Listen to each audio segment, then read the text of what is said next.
Hello and welcome to Horror Rewind. This is Kelly Florence. And this is Campbell Florence. And today we're talking about Brahms, The Boy 2, and Fantasy Island.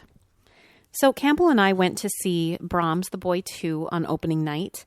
And we had a fun movie theater experience.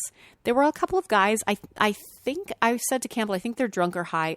And my conclusion is that they were high. Do you want to explain to people what they were doing in front of us? They were doing flips over the chairs. And I understand that you don't have to be high to do that, but something was a little bit off. And I was like, oh no, please don't ruin the movie for me. But you know what? They settled in and they were chilling. It was fine. So it ended up being a good experience. We had so many amazing previews. The first preview we had was like this Ben Affleck basketball trailer. Do you remember what that was about? I don't remember, like something The Way Forward or something. I don't remember. So, not maybe for the entirely appropriate audience, but I hadn't heard of it before. Of course, there's the trailer for the Black Widow movie and A Quiet Place 2. I'm excited for both of those. Now, we got a new trailer for Antlers. Do you remember that trailer, Campbell? Yep. I think I heard them say the word Wendigo, but I am trying so hard to avoid. I don't want them to give too much away because I really want this to be a surprise. But what did you take away from that Antlers trailer? I don't really know. They are actually going to be releasing for the first time that movie, The Hunt, that got canceled because of controversy at the time. We had the Green Knight trailer, which looks great. And then the movie I'm really looking forward to that's coming out in April is Promising Young Woman, starring Carey Mulligan and my favorite, Bo Burnham. So lots of good things to look forward to. Now, this movie, Brahms, The Boy 2, is a sequel to the 2016 original movie, The Boy. This is going to be a spoiler-filled review, and so if you haven't seen The Boy or The Boy 2, I would warn you to not listen if you don't want spoilers. But I saw somebody say that this was a prequel. Well, we find out pretty quickly it's not a prequel, but it is explaining the origin of Brahms, the doll, and so I was, I went in thinking it's a prequel, but it really wasn't. I also saw somebody say on Twitter that this movie undoes the premise and the horror for the first movie, and I wouldn't say that it undoes it, but it, maybe it adds to the explanation. I don't know that we needed a sequel, but apparently, if you're going to make some money, they want to make some more money. It was directed by William Brent Bell, written by Stacy Meaner. It had a $10 million budget, and it's only 11% fresh on Rotten Tomatoes. So people aren't loving it, but whatever. I'll go into a horror movie understanding that it's not going to be necessarily loved by critics. Now, there is this inciting incident in the beginning that causes this trauma to the family, in particular the mother and the son. Do you remember what happened, Campbell? Their house got robbed and the mom got beat up and knocked out by some robbers. Yeah, and so the son witnesses it, and she almost died. It's played by Katie Holmes. She did a great job. And after this trauma, the son Jude, he's not talking anymore. He is completely silent because he's, experiencing this trauma. I think at one point, they told him he was too old to sleep with a teddy bear. And I disagree. Campbell, do you think you're ever too old to sleep with a teddy bear? No. You know what my favorite stuffed animal, it's not even a stuffed animal, but my favorite thing to sleep with right now. Campbell, will you tell the people? That's a Gritty pillow. And tell them what his jersey says. Gritty is the new pretty. I just love it so much because Gritty's eyes are not straight. And Gritty, if you don't know who Gritty is, he's the Philadelphia Flyers mascot. And I love him. I don't think you're ever too old to sleep with a teddy bear. It's fine. And so Jude, he's not talking. They end up finding this porcelain doll buried in the forest, and he takes it home. Campbell, if you found a porcelain doll buried in the forest, what would you do? Leave it. Me too, probably. But guess what? He talks to the doll, and they start hearing, when he's not around them, that he's speaking to Brahms.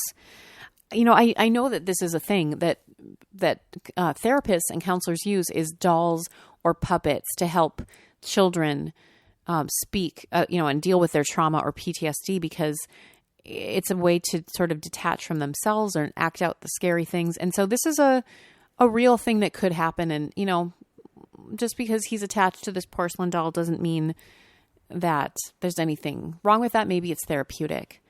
Now, Vienna was talking something about a porcelain doll or a doll the other night. Do you remember this? No. Well, she had some sort of doll or something, and we're like, Vienna, what's its name? She's like, oh, it told me its name. And we're like, what's its name?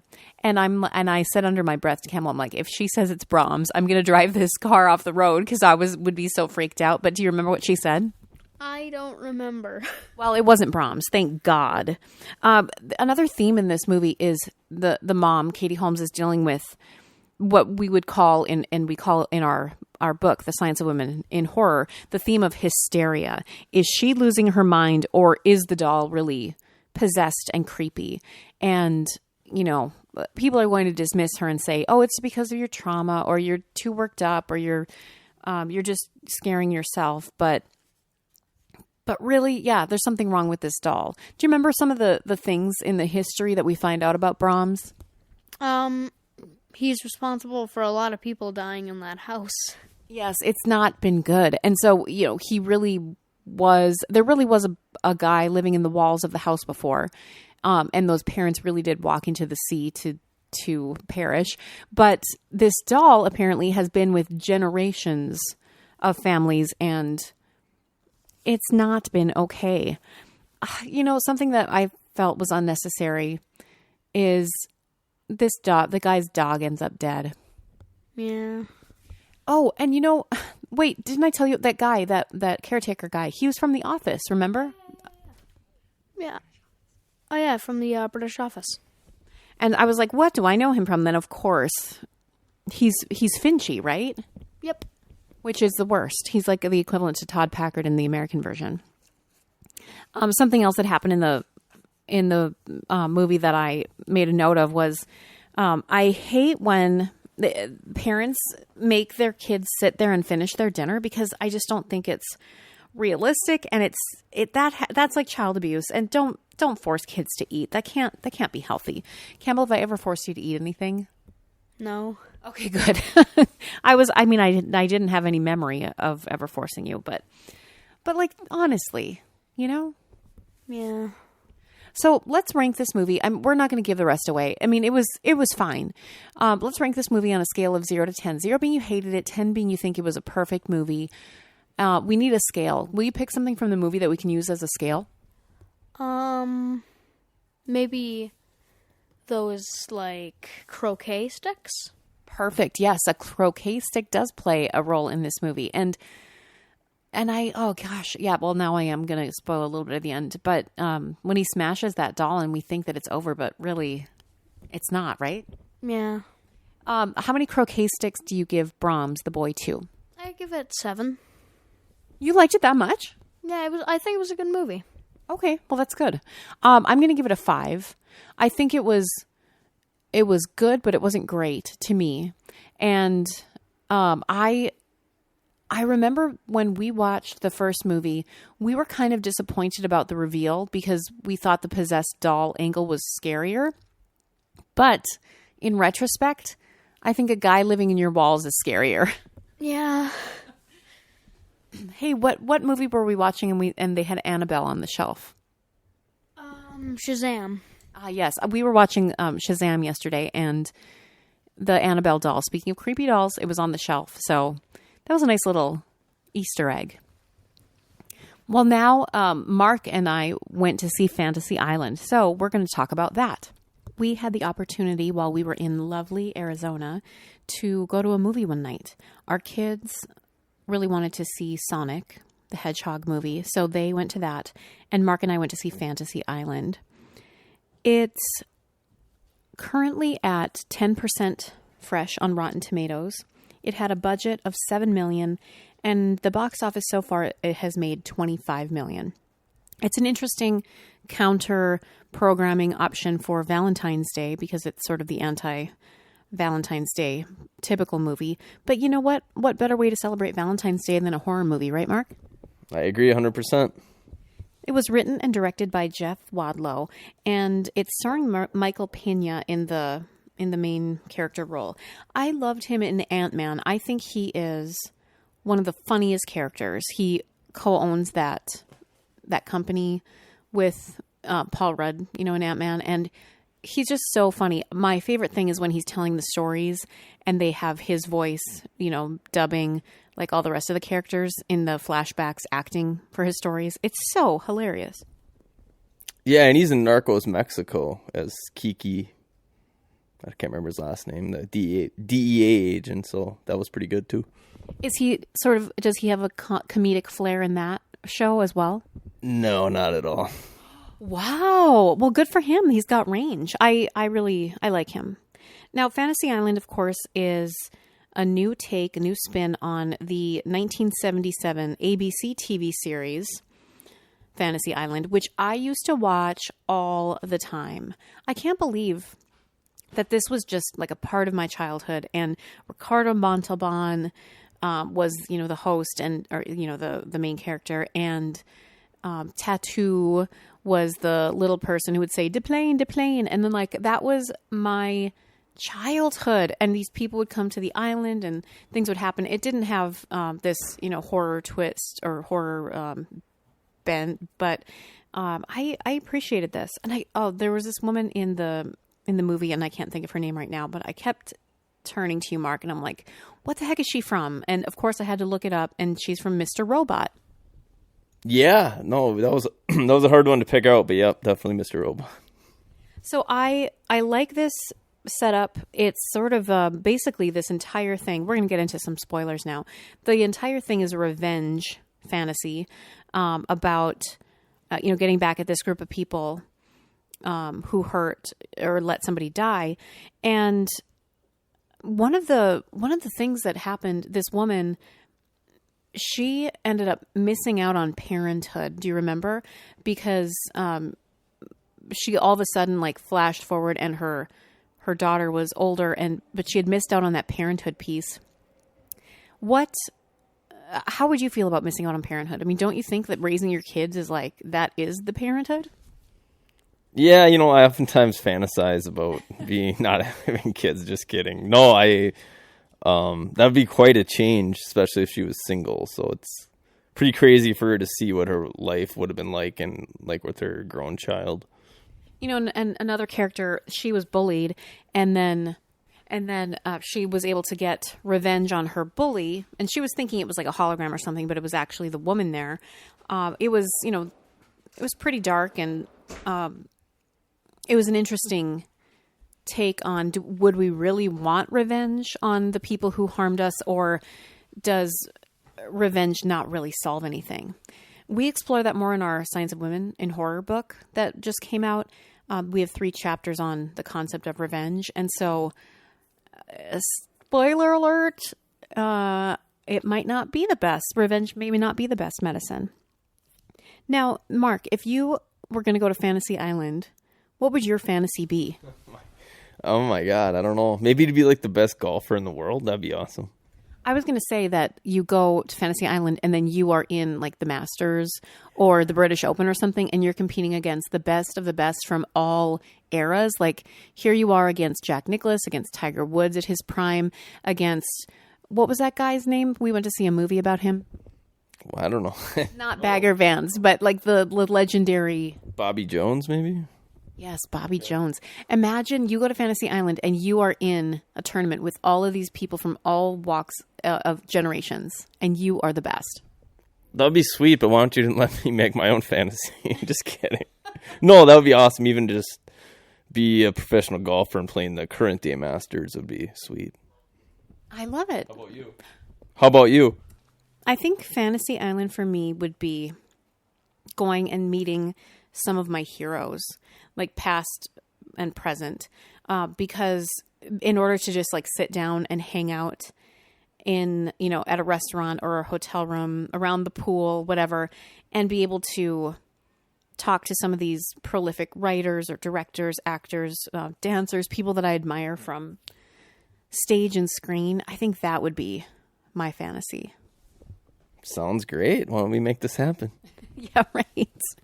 That's why I was so quick to throw in like people from other eras into yours, because I was already thinking of mine. Yeah. Now, did you take some notes during this movie? What do you remember about the movie that you want to talk about? It has a diverse cast, and I know you always appreciate that, Kelly. Yes, it did, and so good job casting this movie. I really liked that. The movie theater we went to was really good. I felt the seats were very comfortable. They reclined a lot.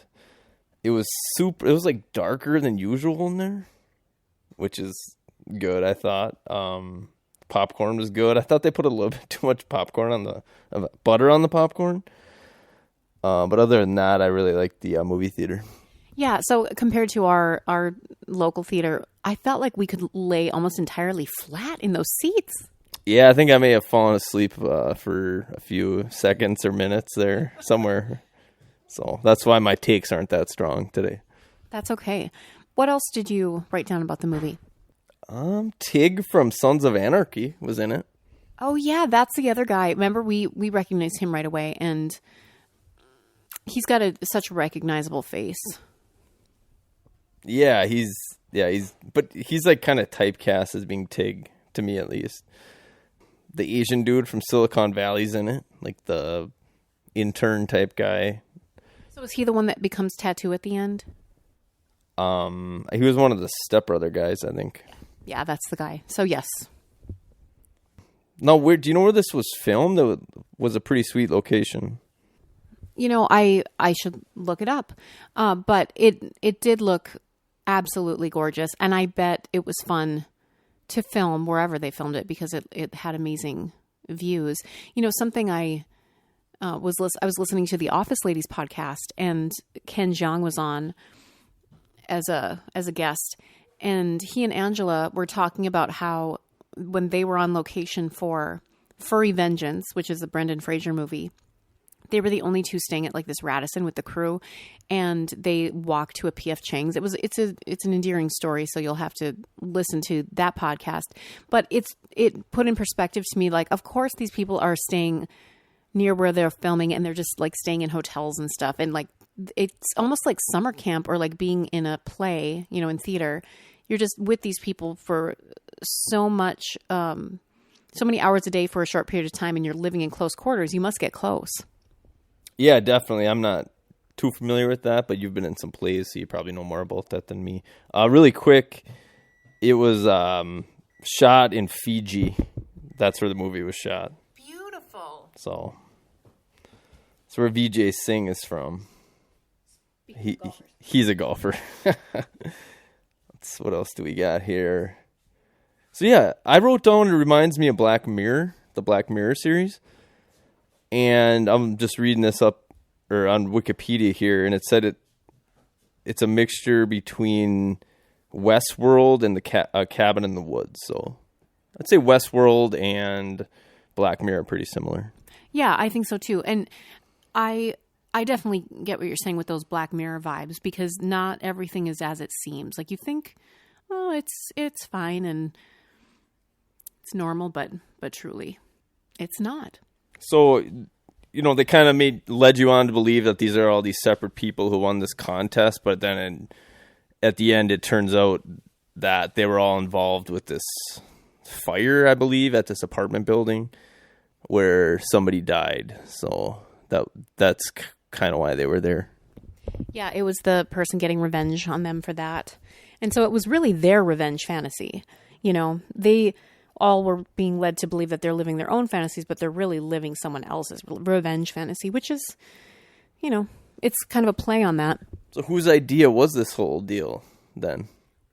Like, their fantasy was to have all these people get together and like live out their fantasies, but then find out that it's actually the joke's on them, I guess. I don't know. Oh, Mark, it's complicated. I'm sorry. I'm sorry you fell asleep and the seats were so comfortable, but it's okay.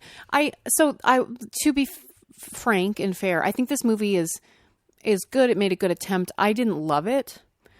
Did you think anything was scary in it? No, there was a few scenes. I think there was a scene with like what do you call it? A room, like a room you go into. What's that room called? Do you know? What? Oh, I know. It's a panic room. So they're like partying with all these strippers and stuff, and they load them all. They get all the strippers into the panic room, and then they go to get something, and the strippers close the door on them. So I thought that was funny. Yeah, but yeah, not necessarily scary. No, that wasn't scary. Maybe when she was torturing the bully, wasn't really scary. So I guess it really wasn't scary, I guess. Yeah. There was nothing that was like, oh, that's going to last with me for a long time. I appreciated it though. And give me, like I say almost every week, give me a bad horror movie over a good other kind of movie and I'm in. Yeah. I mean, I didn't think it was, 10% Rotten Tomatoes bad. I thought it was, it was average. It was entertaining and, fun to go to. Yeah. It was a fun night out. Well, let's rank this movie on a scale of 0 to 10. 0 being you hated it, 10 being you think it was a perfect movie. We need a scale. I mean, I just think we should do the planes, like the airplanes, because it's de plane is like the famous thing from Fantasy Island. So how many planes do you give Fantasy Island? I'll give it a 4. 4 planes out of 10 planes.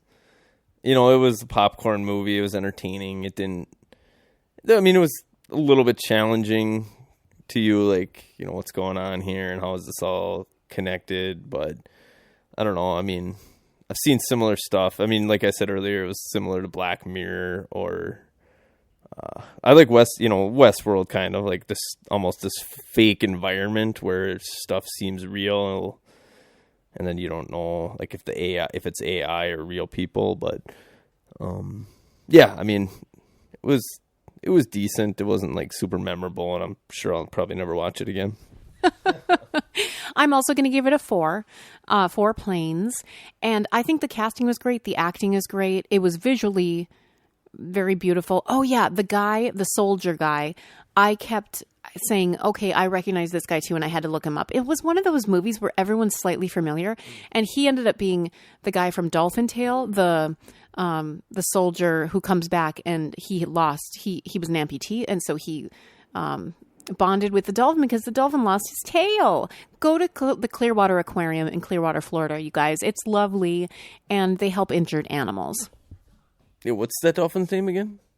Winter. Oh, Winter, okay. Because I was thinking Snowflake, but that's the dolphin from Ace Ventura. Yeah, that's true. Okay, so next up, Meg is going to tell us about a book that she read this week. Hi, Horror Rewinder readers. Welcome to my little spooky corner of reading. So I warned you when I read the Shirley Jackson biography that I was going to be reading a lot of Shirley Jackson. So I lived up to my threat. And today I'm going to be talking about Hangsaman, her second novel written in 1951. I don't know what it was about this particular novel that I started with.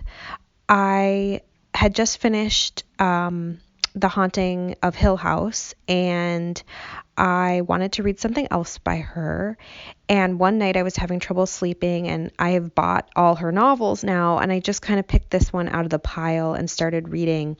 And considering how late at night it was and how sleepy I wanted to be, I was really shocked at how quickly it just sucked me in. And I read it quite quickly too.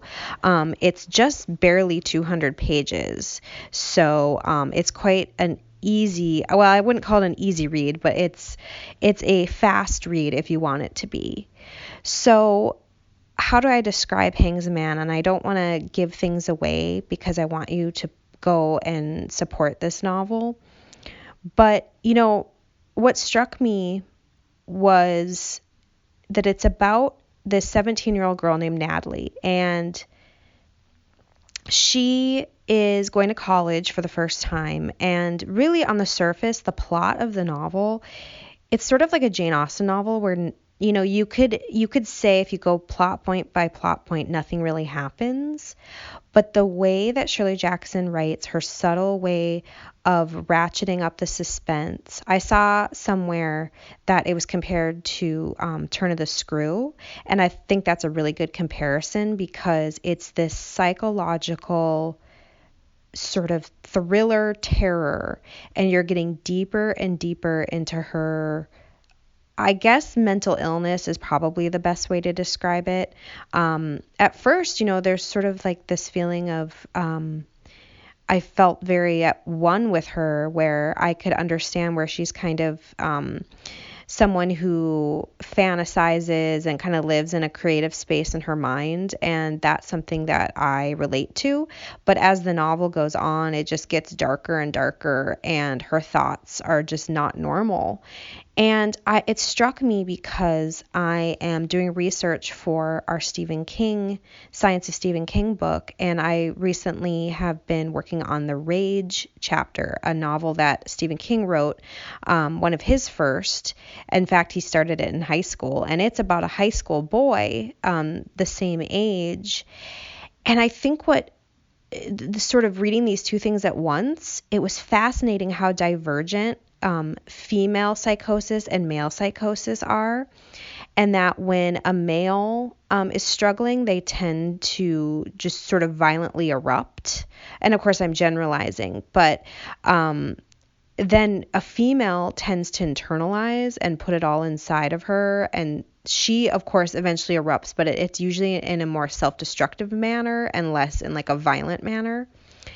And that's what is really at the heart of Hangsaman. It would be so easy to really deconstruct this novel, and there are a million sort of things that you could take away from it. Her relationship with her father is fascinating, especially after reading the biography of Shirley Jackson, and sort of her relationship with her husband. It actually kind of reminded me of this father-daughter relationship. And you're not going to like the father in this book. It is so beautifully written, and yesterday I didn't intend to finish the book. I had a lot to do, but I could not stop reading. I had to find out how it was going to end, and the ending was unexpected. It was not where I thought we were headed. So I'm still thinking about it. I'm still in this sort of cloud under this spell, so to speak. And I just really encourage you to, if you are interested in Shirley Jackson, obviously clearly I'm her cheerleader, but also if there's just literature from long ago that you're interested in, whoever it may be, it's not that everything written long ago is good, but there are so many gems like this novel that I had never even heard of this novel until recently, and now it's definitely one of my favorites. So Hangsaman, I'm not going to tell you too much. Like I said, it's not like this really obvious plot of, oh my gosh, there's like, a murder and there's blood everywhere. It's not that kind of novel. It's just subtle horror at its absolute psychological best. And if that's your jam, then I definitely recommend Hangsaman. There is no movie version of it. I can kind of understand why, because it is so internal. I love novels that really focus on that internal dialogue of that main character, and that's what this book does. And you're just gonna like feel this turning of the screw really as you read it, and it's going to transform you to this girls' college in the 1950s, and you're going to be inside Natalie's head, which is sort of, I don't know, labyrinthine in a way, and confusing and fascinating, and I just can't wait for you to read it. So Hangsaman by Shirley Jackson. I picked up a copy for like $15 at Barnes & Noble. It's only 200 pages, so it's not going to set you back too much time, but it's totally worth it. Okay, until next time, I'll see you in the horror book section. Well, Horror Rewind listeners, we hope that you're having a great week. Always tell us what you're reading, what you're listening to, what you're watching, and if there's something that you recommend. Until next time, we'll see you in the horror section. Bye.